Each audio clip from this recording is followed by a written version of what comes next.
Well, as you know, recently I picked up a French Belgium antique tiled stove. Now, I did promise that I was going to try a recipe called Coq Au Vin, which translates to rooster in wine. So I've got everything ready. I'll just show you what I'm up to. So there she is there. Imported from France about 25 years ago. I've got a little fire going in here, if you can have a quick look. There she is. She's working bloody perfectly. Using lump charcoal at the moment. This thing does run on coal. I do have my cast iron pots all sitting getting nice and warm. As you can see, I have my lardons, my bacon pieces, my mushrooms, my garlic. I was advised to get the Maggie Beer beef stock. I have 50 mils of brandy. I have some salt and pepper. Now this is the main ingredient here, which is the chicken, which has been marinating in Pinot Noir for about 24 hours.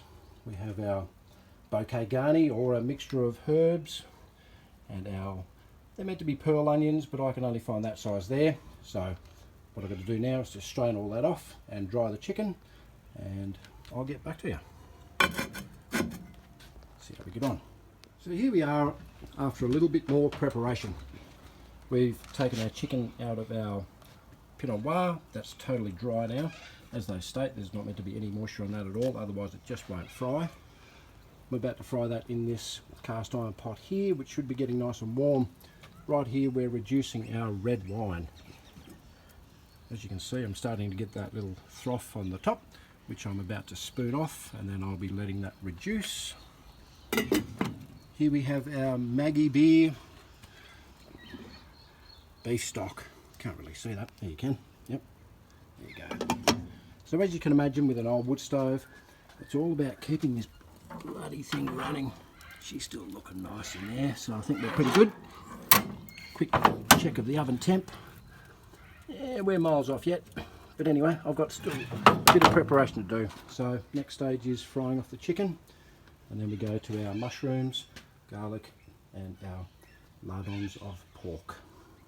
Anyway, get back to you. So here we are up to our next stage. As you can see, the wine is reducing quite nicely. I've got rid of all the scum off the top. I have removed the hot plates, as you can see, to give me just that little bit of extra heat. I am pretty much due to add more fuel, as you can see, but the wine's reducing quite nicely, as you can see. Now we browned off all our chicken. We're about to place it into that there, and then do this flambe, which I've never done before, which is with our 50 mils of brandy, and we're going to spark it up. Just wait for that to reduce that little bit more, and we'll get back to you.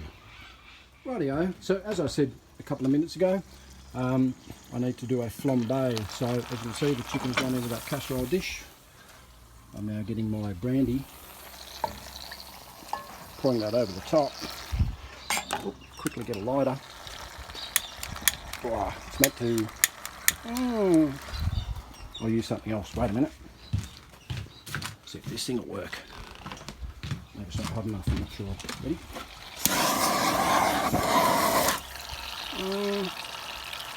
I don't see any flames. No flambe. Didn't happen. Anyway, what I'm going to quickly do now, I suppose I should give that a couple of seconds, is I need to pour in the reduced wine, as you can see there. No flambe. Anyway, then we go to the wine.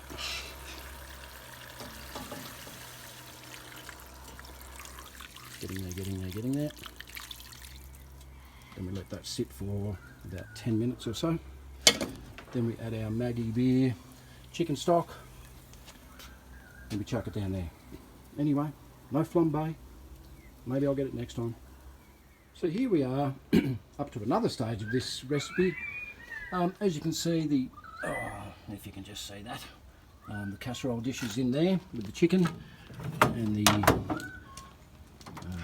what would you call that? The reduced red wine and beef stock.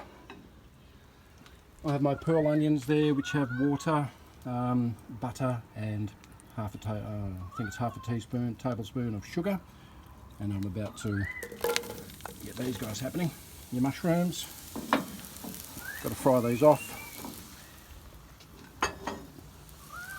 then we're up to the bacon. Then we set that aside, we wait for that to be ready. We've still got a fair bit to go with this. Anyway, there's a quick stir. Coat them in all that nice butter. And then we wait, once again. Anyway, we're getting there. So here we are at almost the final stage. My crock pot, or whatever you want to call it. It's been sitting in the oven now for about 45 minutes, I'd say. Anyway, now I need to take all that chicken out. I need to strain it in there. I need to put the sauce back into there and then add this bourrée mani or something, which is flour and butter combined. I have all my other ingredients to go in, so I'll strain all of that and then we're pretty much up to the final stage. Getting there. I can finally say I've bloody done it. This French dish called Coq Au Vin. Unfortunately didn't get any flambe happening, but I'll just show you the end result. Maybe a little bit watery for me. I tried my best to reduce that sauce anyway. All those ingredients you've seen before are all in there now. Unfortunately, I need to wait 24 hours before I can eat it. They tell me that the flavour enhances. Anyway, the French make this stuff look easy. It's taken me bloody hours. Anyway, see you next time around, eh?